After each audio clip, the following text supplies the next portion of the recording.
One of the things that I would often ponder when I was in Timor was how is there going to be the creation of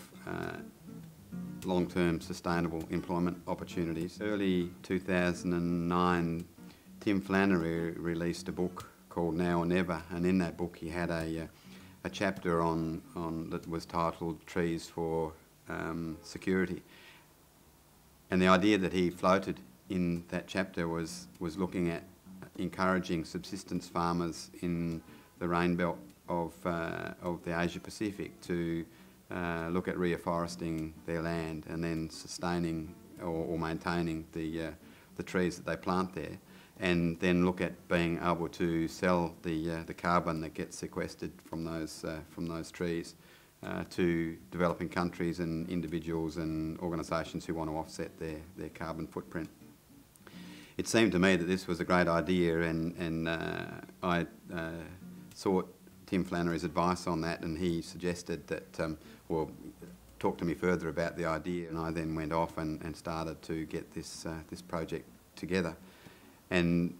I identified a community in Baguia, which is about 80 kilometres out of Bacau, which is about 120 kilometres out of Dili,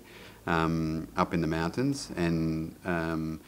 we worked with and are working with 120 subsistence farmers in the mountains who have each planted a hectare of land, and they currently have around 20,000 trees in the ground that they're going to be looking after. The model that we have for the Carbonxchange is to look at trying to set up an economy or an economic activity, and we have established a relationship with a nursery called Laho in Bacau, who have been planting and propagating the saplings, and then the farmers from around Baguia have been planting those saplings and have been required to pay $1 per sapling for those trees, and that then starts to get the economy going. And then those trees then get maintained for their lifetime, which is around 25 years. And at the same time as those farmers are looking after those trees, we will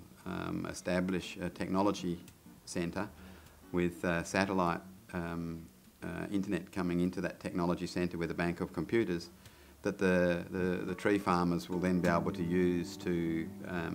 sell and trade their carbon, and the schools and school children will be able to get access to the computers and the internet when the farmers aren't using it. The people in that community will be able to then use the technology for whatever purposes they see fit, and then maybe there'll be a whole range of other activities and things that get spun off. If all comes to pass, as we hope it will, we'll then be able to be generating an income stream into those communities that will then allow them to prosper.